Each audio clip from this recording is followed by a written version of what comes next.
Welcome to the Moon and Gemini podcast. I am your witch in residence, April Edwards. This is our astrology for the week of July 6th to July 12th.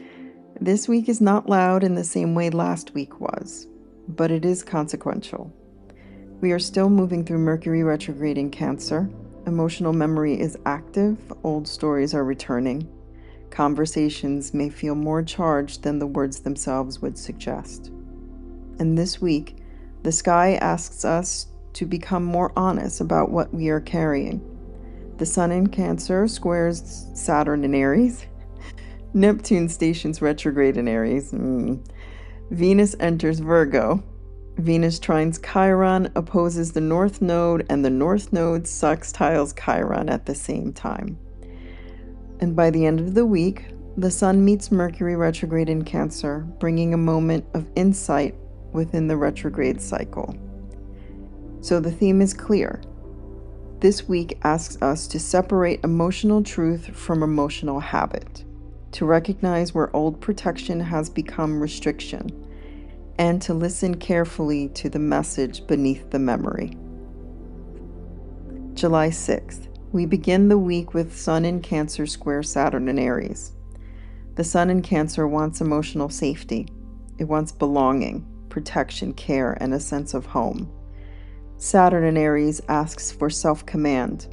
It asks for responsibility around action, identity, anger, autonomy, and personal authority. When these two perform a square, there can be pressure between the need to feel safe and the need to stand independently. You may feel the weight of responsibility more clearly. Family obligations, emotional expectations, domestic concerns. There may be a sense of having to hold something together while also needing space to act on your own behalf. This transit can feel restrictive. It can bring delays, limits, or a moment where emotional vulnerability meets a hard boundary. But Saturn is not here only to deny. Saturn clarifies. It asks whether the structures around care are actually sustainable. Are you protecting something because it is alive and needs shelter? Or are you protecting something because you are afraid of what will happen if it changes? Cancer can cling to the familiar when the unfamiliar feels unsafe. Aries wants movement. Saturn asks for mature movement, not reaction, not collapse, not avoidance, a responsible step. This is the day to be honest about what you can carry and what you cannot. On July 7th, Neptune stations retrograde in Aries. Neptune moves slowly, so this is not a passing mood. It is a subtle shift to the collective field. Neptune in Aries has been dissolving and spiritualizing our relationship with identity, courage, independence, desire, and action. It can inspire new visions of selfhood, but it can also blur instincts. Under Neptune in Aries, we may confuse impulse with calling. We may romanticize the idea of becoming someone new without understanding what that becoming requires. We may feel called towards a path before the path has a structure.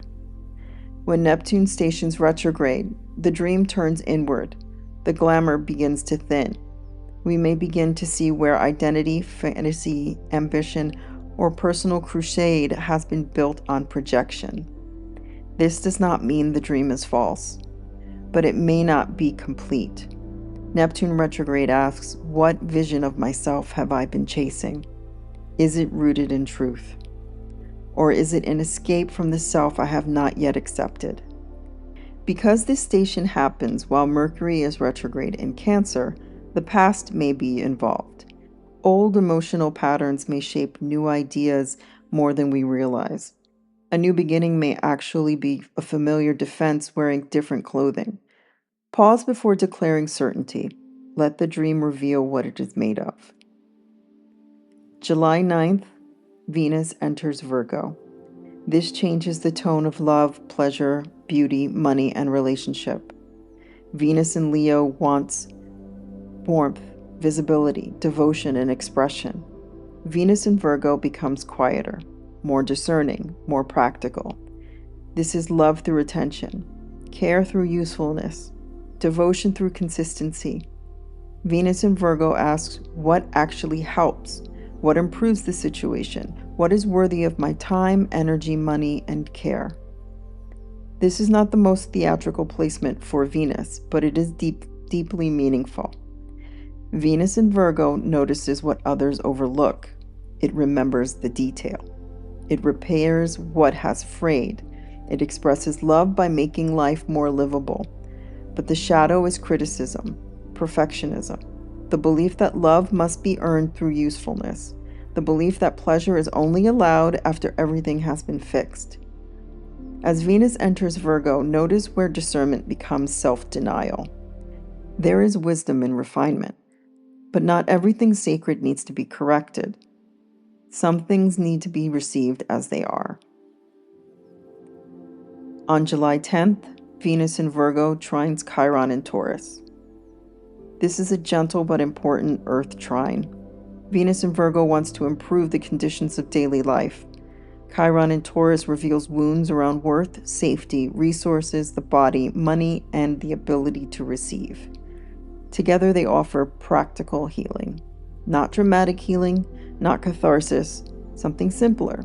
A meal, a boundary, a repaired routine, a clear conversation about value. Sometimes healing arrives as maintenance, as consistency, as the decision to take a need seriously before it becomes a crisis. Venus in Virgo trine Chiron in Taurus asks us to stop treating care as decorative. Care is structural. Care is material. Care is what allows the body to trust life again. Venus also opposes the North Node in Pisces, while the North Node sextiles Chiron in Taurus. This creates a meaningful pattern. Venus in Virgo may want precision, improvement, and practical discernment, and the North Node in Pisces asks for surrender, compassion, faith, and spiritual openness. The opposition can reveal a tension between control and trust, between fixing and allowing, between wanting life to be orderly and being asked to soften into what cannot be fully managed. Venus in Virgo may ask, how do I make this better? The North Node in Pisces asks, can I stop trying to perfect what is asking to be accepted? Because the North Node sextiles Chiron, healing is possible when we allow the practical and the spiritual to cooperate. We do not have to choose between discernment and compassion. We do not have to choose between tending the body and trusting the soul. This day asks for humility. Do what is useful, but do not use usefulness as a defense against tenderness. We close the week with the Sun conjunct Mercury retrograde in Cancer on the 12th of July. This is the midpoint of the Mercury retrograde cycle. It is also called the Cazimi, Mercury in the heart of the Sun.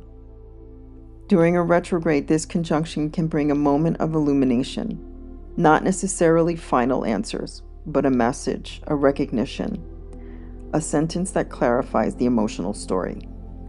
Because this happens in Cancer, the insight may concern family, memory, home, belonging, or old emotional patterns.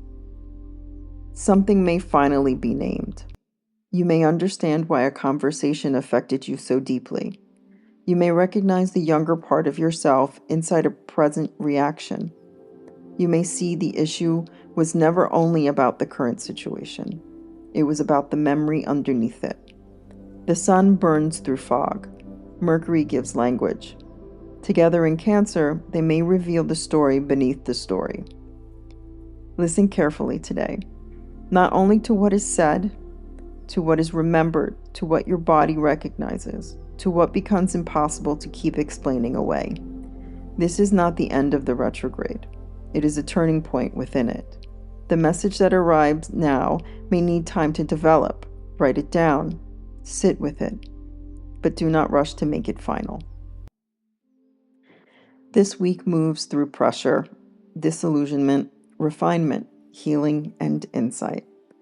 The Sun squares Saturn asks us to face emotional responsibility without collapsing beneath it. Neptune retrograde asks us to examine the dream of who we think we are becoming. Venus in Virgo brings love back into the practical. Venus trine Chiron reminds us that small, consistent care can be medicine. Venus opposite the North Node asks us to stop confusing perfection with devotion. And the Sun conjunct Mercury retrograde brings an important moment of emotional clarity. This is a week for listening beneath the surface, beneath the reaction, beneath the memory, and beneath the role you learn to play in order to stay safe. Not every emotional pattern is wrong because it's old. Some patterns protect us, some helped us survive. Some carried us through seasons when we did not have better options. But this week asks whether those patterns are still alive, whether they still serve the life you are building now. Mercury retrograde in Cancer brings us back to the past. Saturn asks what responsibility belongs in the present. Neptune asks whether the future we are imagining is truth or escape. And Venus in Virgo reminds us that healing must become practical. A changed pattern, a clearer sentence, a softer response, a better boundary, a body cared for before it has to beg. Move slowly this week. Listen carefully, and when the message arrives, do not demand that it explain everything at once. Let it open the door. That may be enough. This work grows through word of mouth. If it's been meaningful to you, you can like, share, or subscribe. That's how it reaches the ones who need it.